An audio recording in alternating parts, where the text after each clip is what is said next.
Yun guys, bili muna tayong ulam dahil wala na nagdi-deliver dahil baha na yung mga lugar. So ayan, alis muna tayo.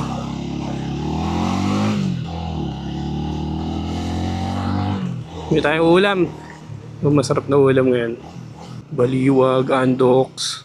Lon, dulas ang daan. Sobrang dulas. Shoutout sa mga naka-tail tidy dyan. Sabi nga nila, okay lang naman sa tail tidy mabasa ka ng tubig sa likod. Eh paano pag may tae? Yun lang. Pag may tae, tumalsik sa likod mo, hindi mo alam. Walang tigil yung ulan guys. So, sa inyo ba? Kamusta mga lugar nyo? Dito, mataas sa amin eh. Ano syempre may pros and cons yan. Sa matataas na lugar, medyo ang problema is landslide. Dito naman sa mga mabababa na lugar, baha talaga ang problema. So ganoon talaga eh. Kailangan lang talaga mag-adapt. Ang tigil yung ulan no. Dami nang nasalanta ng bagyo, baha.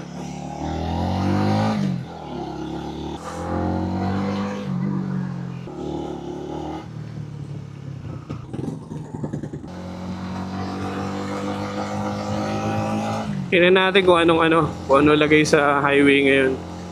Kasi sobrang sobrang daming hindi madaanan kaninang umaga. Hindi tayo nakapasok. Lahat ng iikutan mo baha.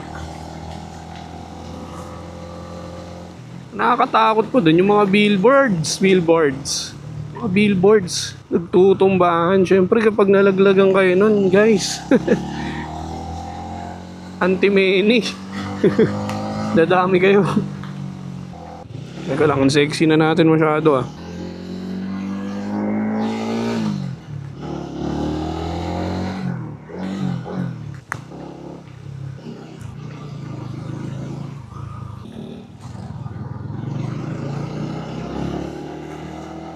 Pero maulan talaga yung mga ganitong buwan eh. Maalala ko yung first day na-ride ko tong motor na to, nung kinuha ko to, umulan din nun eh. Mag 1 year na to. Dahil lang tayo. Alubak. Kukwentuhan pa kasi sila ni Par eh. May magkwentuhan Par. Sa gitna kayo eh.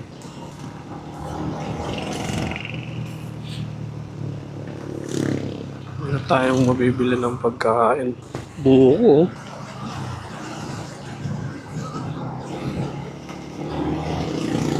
BJ, buko juice. Baliwag. Baliwag tayo guys. Saan ba yun? Dito may baliwag dito eh.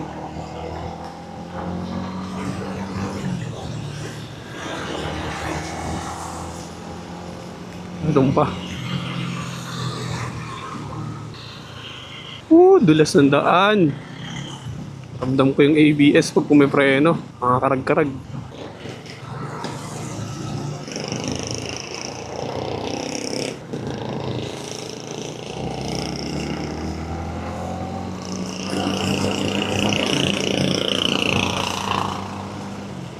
Shoutout sa mga nakakadaan pa rin Saludo ko sa inyo, nakakapasok pa rin kayo despite ng ganitong panahon. Ito medyo mahina to ngayon pero kanina sobrang lakas eh. Ito okay pa to, tolerable to. Ang problema yung dinulot nito na nabaha dun sa Tikling, sa Floodway, sa Taytay, sa Cainta. Good luck. Siyempre lahat tayo dun papasok eh. Lahat ng taga rito sa may bandang Rizal, yan talaga yung Pasig. Wala. Hindi ko alam, parang mas lumalala yung mga baha ngayon. Parang drainage ba yung problema o lala eh. Ito may baliwag dito yun. Baliwag kaso pataas. Ano kaya ngayon dyan? Ayun meron. Pataas. Ayoko muna magpataas. Dito muna tayo sa gilid. Mamadulas pa tayo eh. Dulas oh. Kaso parang tutumba din. Visit.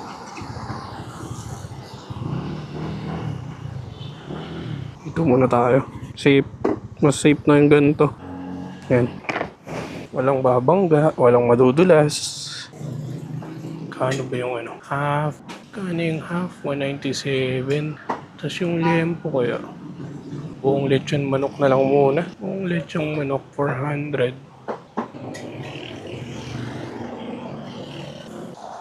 Kuya, ano, isang buong lechong manok, pa-chop-chop na lang. Ay, sige. Ano, hindi na magtuloy-tuloy, no?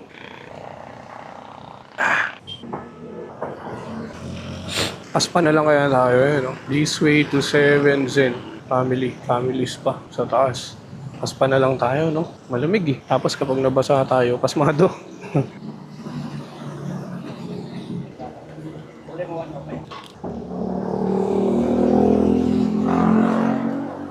Thank you, boss. Tulas, oh. Wow. Tatali ito. Ganyan ka na lang.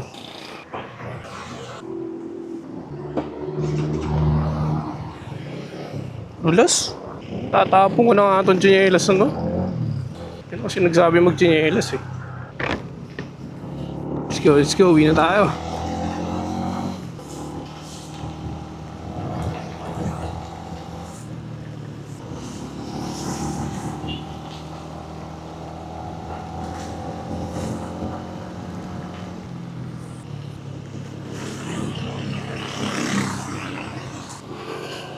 Sa mga nagtatanong pala guys kung anong jacket yung ginagamit natin pag maulan. Ano to eh? Sek na jacket. Tama ba? Sek?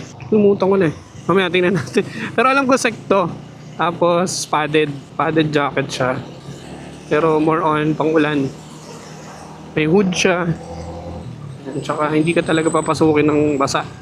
Ayan, sa ibabaw Siyempre. Wala tayo nung pambabae. Tinamad tayo magsuot eh. Nakakaliwa ata si kuya. Makakalimutan niya lang. Yeah.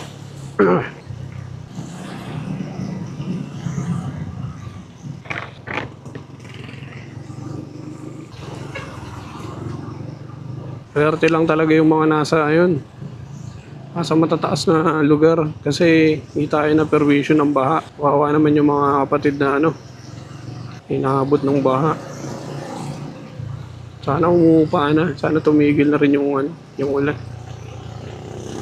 Ganyan lang ambon lang sana Huwag na yung sobrang lakas. Kahit ang ganda ng waterproofing ng mga bahay, talagang pumapasok na. Pumapasok na eh. Walang lusot eh. Baha sa mga loob ng bahay eh. Napasok yung mga pader-pader. Sobrang lakas kasi. Hopefully bukas sana okay na yung okay na yung panahon. Kasi pang ilan na to? Pang ilan na ba to? Pang 3 araw na ba to ganito? Grabe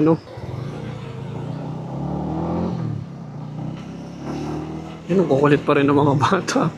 Madulas dyan, guys.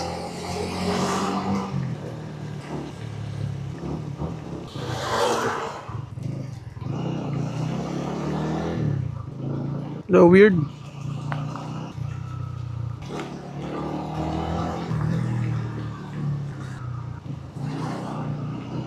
Naka-neutral pero umaandar ng segunda. Ilaw ata yung pagkaka-clutch ko.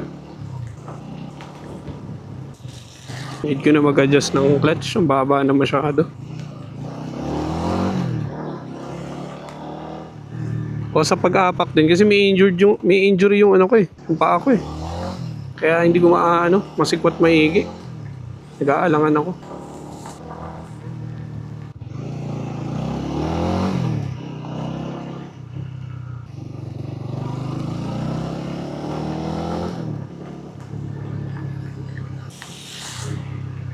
Daming debris. Nakakadulas kasi yan eh. Ingat kayo sa ganun guys, yung rarampahan nyo lang basta-basta. Basang stick. May umi-slide na stick madalas. Kaya, ayun, ingat na lang. Doon namang mga to, kung kailan naman muulan, doon nagsisipag. Ang bihira ako. Dapat sinuspend nyo muna yan. Opinion ko lang yun kasi mamaya, di ba, malaki rin yung chance na makuryente kayo kasi umuulan eh. Hindi ulan, bagyo. Anyways, buhay naman nila yan eh. Opinion lang yung atin. So yun, pagdating sa bahay, papakita ko sa inyo yung jacket. Kasi mukhang wala lang, naisip ko lang i-share sa inyo kasi tag-ulan eh. Baka magustuhan nyo. Ganda siya, para sa akin. Kaya nga, Ito yung go-to jacket ko kapag umuulan. Mainit lang to kapag hindi umuulan. Kasi talagang siya eh, parang raincoat type. Ayan o, tinan nyo, dumudulas lang yung tubig. So kung hindi umuulan, tas ito yung gamit nyo, mainit, pawis-pawis kayo sa loob, para kayo nakasauna. Para kayo nakasauna dito. Kagandahan lang nito, padded kasi siya, yung mga pads. So meron siyang added protection para kapag in case dumulas or maitukod nyo yung mga parts ng katawan nyo, meron siya protection sa elbow, sa shoulder, tsaka sa back. So magandang added feature siya sa mga ganitong raincoat jacket. Wala nga lang tayong pambaba, guys. Mamili na lang kayo ng pambaba nyo. Kahit pwede namang basta hindi lang mabasa yung pantalon nyo. Yung taas yung mahalaga eh, kasi aray ko, nakakawalang gana pag nababasa ka sa taas tas may raincoat ka. Nonsense. Boss, ito eh. It's either sa kabila o baka dyan. Tingnan mo na lang. Basta ito boss.